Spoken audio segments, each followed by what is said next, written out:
अस्सलाम वालेकुम, मैं हूं डॉक्टर मुजतबा। ये हमारी किडनी के बेसिक फैक्ट्स, फंक्शन, डायलिसिस की सीरीज़ की तीसरी डिस्कशन है। जैसा कि हमने पिछली 2 वीडियोस में डिस्कस किया कि किडनीज़ का साइज़ क्या है, ब्लड फ्लो क्या है, फिर हमने देखा कि वो कितने फंक्शंस हैं उनके। आज हम डिस्कस करेंगे कि डायलिसिस क्या है और इसकी कब ज़रूरत पड़ती है। डायलिसिस एक ऐसा प्रोसीजर है जो कि जिस्म से फासद मादों और एक्स्ट्रा पानी का अखराज में मदद देता है जब आपके अपने गुर्दे काम ना कर रहे हों। हमने देखा कि गुर्दे बहुत से काम करते हैं। अगर गुर्दे कमज़ोर हो जाएं तो उसमें एक इम्पॉर्टेंट चीज़ जो डिस्टर्ब होती है वो है वाटर बैलेंस। हमारे जिस्म में पानी पड़ना शुरू हो जाता है जो कि टांगों में सूजन की शक्ल में, फेस पे स्वेलिंग की शक्ल में नज़र आता है, या हमारा सांस उखड़ना शुरू हो जाता है जब ये पानी लंग्स के अंदर चला जाए। अगर किडनी कमज़ोर हैं और ये सिचुएशन है तो डायलिसिस की ज़रूरत पड़ती है। इसके अलावा जब गुर्दे काम ना करें तो सोडियम का बैलेंस डिस्टर्ब होता है, पोटेशियम बढ़ना शुरू होता है, यूरिया और क्रिएटिनिन और फासद मादे बाकी बढ़ना शुरू होते हैं, जिसमें जिस्म में नकाहत महसूस होती है, नौज़िया, वॉमिटिंग आना शुरू हो जाता है, बहुत कमज़ोरी आना शुरू हो जाती है। और अगर ये फासद मादे दिमाग पे असर करें तो कन्फ्यूजन, स्लोनेस आना शुरू होती है, और अगर दिल पे असर करें तो एरिथमियाज भी हो सकते हैं। ऐसी सूरत में भी डायलिसिस की ज़रूरत पड़ती है।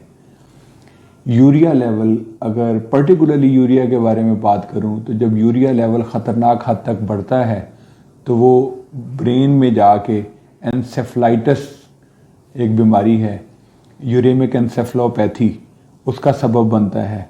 जब ऐसा आ जाए तो बंदे की काम करने की सलाहियत ख़त्म होती जाती है, बहुत ज़्यादा कन्फ्यूजन आती है। ऐसी सूरत में भी डायलिसिस की ज़रूरत पड़ती है। अगर वही यूरिया दिल पे असर करना शुरू करे तो दिल के इर्द गिर्द की झिल्ली, जिसे पेरिकार्डियम कहते हैं, उस पर असरअंदाज होता है। उसे यूरेमिक पेरिकार्डाइटिस कहते हैं। This is another indication of dialysis. गुर्दों के काम ना करने की सूरत में जिस्म में एसिड लेवल बहुत ज़्यादा बढ़ जाता है, जिसे एसिडोसिस कहते हैं, और अगर ये गुर्दों की वजह से हो उसे मेटाबॉलिक एसिडोसिस कहते हैं। ये एसिड लेवल जिस्म के तमाम सेल्स को डिस्टर्ब करते हैं, उनके फंक्शन को ख़राब कर देते हैं। मैदे में भी इनका असर है, हड्डियों में भी इनका असर है, ब्रेन पे भी असर है, और पेशेंट का ब्लड प्रेशर ड्रॉप करना शुरू हो जाता है। ऐसी सूरत में भी डायलिसिस करना पड़ता है। बाज़ औक़ात बाकी सिम्टम्स या साइंस कुछ नहीं आया होता, पोटेशियम ख़तरनाक हद तक बढ़ जाता है, ख़ुसूसन 6 या 6.5 से ज़्यादा। हाई पोटेशियम दिल के लिए बहुत ख़तरनाक है। एरिथमियाज, जिसमें दिल की धड़कन का बेतरतीब होना और अल्टीमेटली कार्डियक अरेस्ट होने का सबब भी बन सकता है। ऐसी सूरत में भी डायलिसिस करना पड़ता है। कुछ लोगों को यूरिया लेवल बढ़ने की सूरत में हाथों में ट्रेमर्स आना शुरू हो जाते हैं, या ब्लीडिंग शुरू हो जाती है, जिसे हम यूरेमिक ब्लीडिंग कहते हैं। गम्स में से खून का निकलना एक वन ऑफ द साइंस है। ऐसी सूरत में भी डायलिसिस की ज़रूरत पड़ती है। हमने देखा कि गुर्दे बहुत से काम करते हैं, उनमें डायलिसिस की ज़रूरत अमूमन सफाई वाले कामों में पड़ती है, cleaning of extra waste and extra water. कुछ गुर्दों के ऐसे काम हैं जिसमें हीमोग्लोबिन का बनाना, blood pressure control, phosphorus control and some other functions, उनको डायलिसिस से कंट्रोल करना मुश्किल होता है। उनके लिए दवाइयाँ ज़रूरी होती हैं। इसलिए इधर से एक ये भी इम्पॉर्टेंट पॉइंट है कि जब आप डायलिसिस पे हों तो अपने नेफ्रोलॉजिस्ट को रेगुलरली दिखाएं, कम से कम महीने में 1 दफ़ा, या ideally twice a month is must, ताकि वो आपकी दवाइयों को एडजस्ट करें। एडजस्टमेंट की सूरत में गुर्दों के जितने काम डिस्टर्ब हुए होते हैं उसको हम ऑप्टिमाइज़ करके आपकी लाइफ की क्वालिटी को भी बढ़ा सकते हैं और लाइफ की क्वांटिटी को भी बढ़ाया जा सकता है। हमारे मुल्क में डायलिसिस एक ख़तरनाक मिथ की सूरत अख्तियार कर चुका है। जिस मरीज़ से भी डायलिसिस की बात करें उनको मौत नज़र आना शुरू हो जाती है। Actually it is not true. इसकी वजह यह है कि डायलिसिस टाइम पे शुरू नहीं होता, लेट हो चुका होता है, फासद मादे जिस्म पे अपना असर कर चुके होते हैं, जिसकी वजह से मरीज़ की लाइफ पहले ही कम हुई होती है।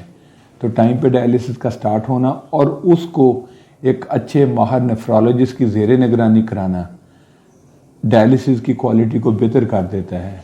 वेस्ट में ख़ुसूसन अमेरिका में जहाँ से मैं आया हूँ, डायलिसिस के स्टार्ट के बाद 15, 20, 30 साल एक मामूली बात है ज़िंदा रहना, और उनकी लाइफ की क्वालिटी भी बड़ी बेहतर होती है।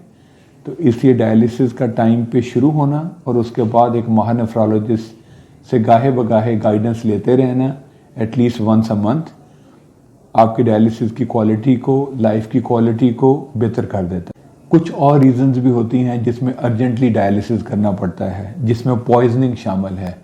कुछ पॉइजन्स हैं जैसा कि एथिलीन ग्लाइकोल पॉइजनिंग है, उसमें डायलिसिस आपकी ज़िंदगी को बचा सकता है, because there is no other way to clean this substance from the body other than dialysis. कुछ साइकेट्रिक पेशेंट्स लिथियम यूज़ करते हैं स्किज़ोफ्रेनिया के लिए। अगर लिथियम की ओवरडोज हो जाए तो बहुत सी कॉम्प्लिकेशंस आती हैं, ऐसी सूरत में भी डायलिसिस आपकी ज़िंदगी बचा सकता है। तो dear friends, we have seen कि dialysis can do so many things. If kidneys are not working, this is a life saving procedure. And important point is कि अगर आपका नेफ्रोलॉजिस्ट डायलिसिस सजेस्ट करे तो it should be started well in time.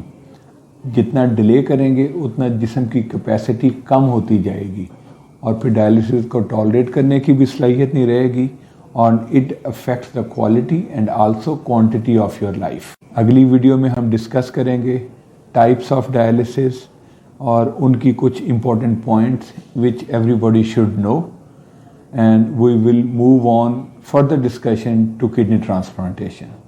Stay tuned, subscribe करें and share it with your loved ones. Thank you very much.